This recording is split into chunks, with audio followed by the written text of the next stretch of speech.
मेरे पीछे मौजूद है हॉलैंड की सबसे छोटी गाड़ी कैंटा, जिसको 1995 में माजूर अफराद के लिए मुतारिफ़ कराया गया था। इसका औसत फ़ी लीटर 20 किलोमीटर है और ये गाड़ी पेट्रोल पे चलती है। लेकिन अब इसकी कंपनी, जिसका नाम है वाइनबर्ग, जो कि एक डच कंपनी है, उन्होंने इस वेरिएंट को बनाना बंद कर दिया है और अब इसे इलेक्ट्रिक फॉर्म में बनाया जाता है।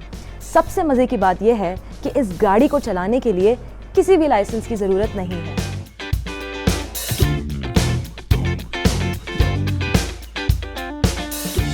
व्हाट्सएप ने बेशक अपना गाड़ी वाला इमोजी काफ़ी बाद में मुतारिफ करवाया होगा, लेकिन ये लाल रंग की गाड़ी हॉलैंड की सड़कों पर 1995 से दौड़ रही है।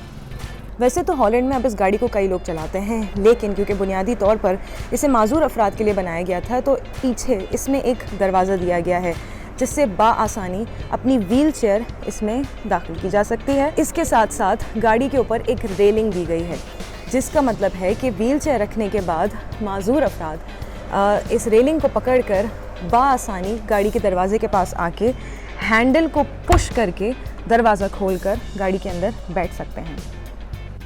ये जो आदमी आप इस वक्त देख रहे हैं, इसका नाम रिक वीगर्स है। ये एम्स्टरडैम में वाइनबर्ग कंपनी का ब्रांच मैनेजर है।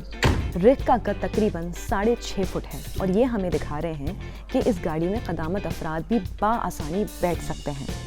हम रिक के साथ कैंटा की टेस्ट ड्राइव पर जाएंगे और देखेंगे कि क्या वाकई इस गाड़ी में 2 अफराद बाआसानी बैठ सकते हैं और ये गाड़ी चलाने में कैसी है। ये जो यहाँ पर आप हैंडल देख रहे हैं गोल, ये यूज़ होता है गाड़ी को रिवर्स करने के लिए। उसके अलावा ये गाड़ी का हॉर्न है। बाकी बेसिक चीज़ें इस गाड़ी के अंदर मौजूद हैं और नीचे सिर्फ और सिर्फ एक्सेलरेटर और ब्रेक है।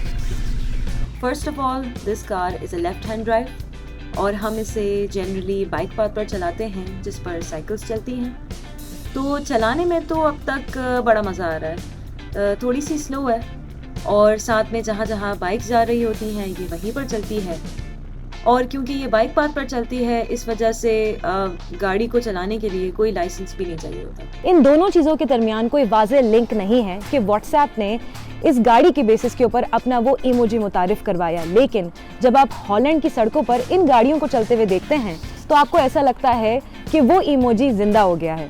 तो अब आप मुझे ये बताएं कि क्या आपको भी ये गाड़ी व्हाट्सएप के उस लाल रंग के इमोजी जैसी लगती है या नहीं।